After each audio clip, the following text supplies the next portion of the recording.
Okay, let's just start with this. 50 billion for LNG, a revival in rare earths, and coal slowly fading out.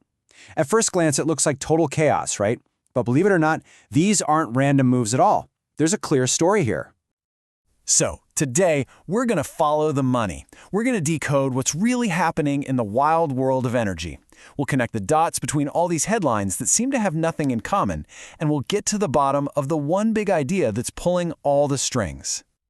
You know, if you follow energy news, you've probably felt some serious whiplash lately. The headlines are all over the place. It's like one day you hear one thing, and the next, the exact opposite, painting this picture of just total confusion.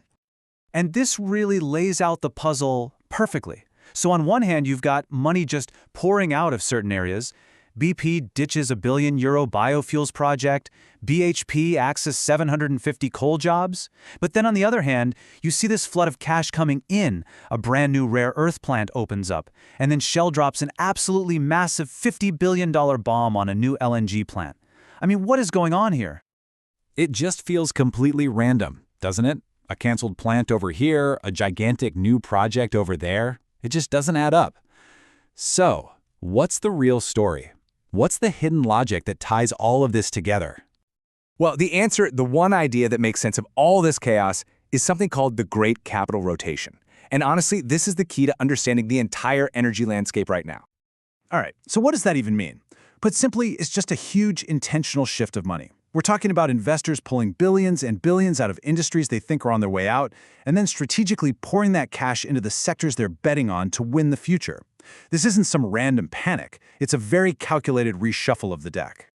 And look, this isn't just a hunch investors are playing. This whole rotation is being driven by cold, hard data, numbers that clearly show which sectors are shrinking and which ones are poised to absolutely explode.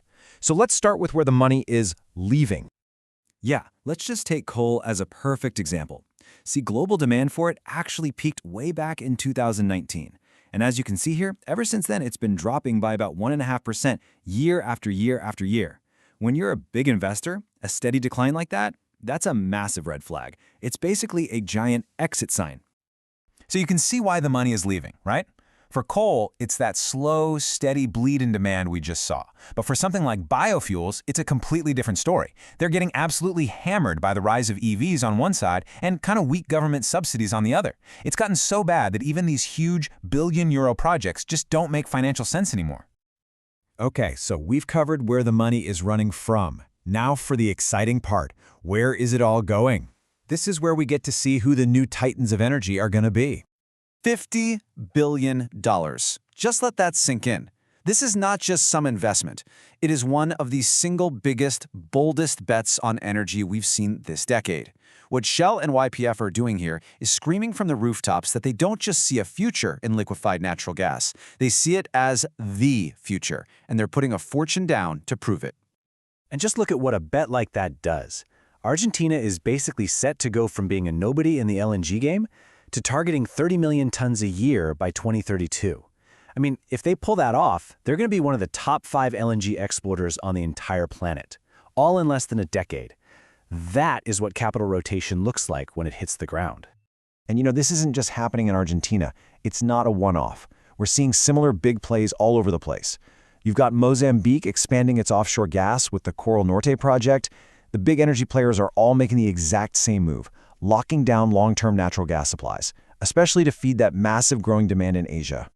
But this is where the plot really thickens, because this whole money shuffle, it's not just about chasing profits. Oh no, it's also about power, it's about national security, and it's about plain old industrial survival in a changing world. Okay, so remember that new rare earth magnet plant that opened in Europe? If you just look at the numbers, it seems, well, kind of pointless. The amount it produces is less than 1% of what the world uses. It's a tiny, tiny drop in a huge ocean. So why even bother building it, right? If you're not trying to compete on volume, what's the real game here? Well, the why becomes crystal clear the second you look at this. China produces a staggering 87% of the world's rare earth magnets. And these aren't just any materials. They are absolutely critical for everything from electric cars to wind turbines. So you see, Europe's new little plant, it's not about trying to win the market. It's a strategic play to loosen that incredible stranglehold. And that really is the heart of the matter. For Europe, this isn't about the bottom line. It's about getting some control, any control, over a supply chain that their entire future depends on. It's a defensive move in a massive, high-stakes game of industrial survival. Which leaves us with one final, huge question.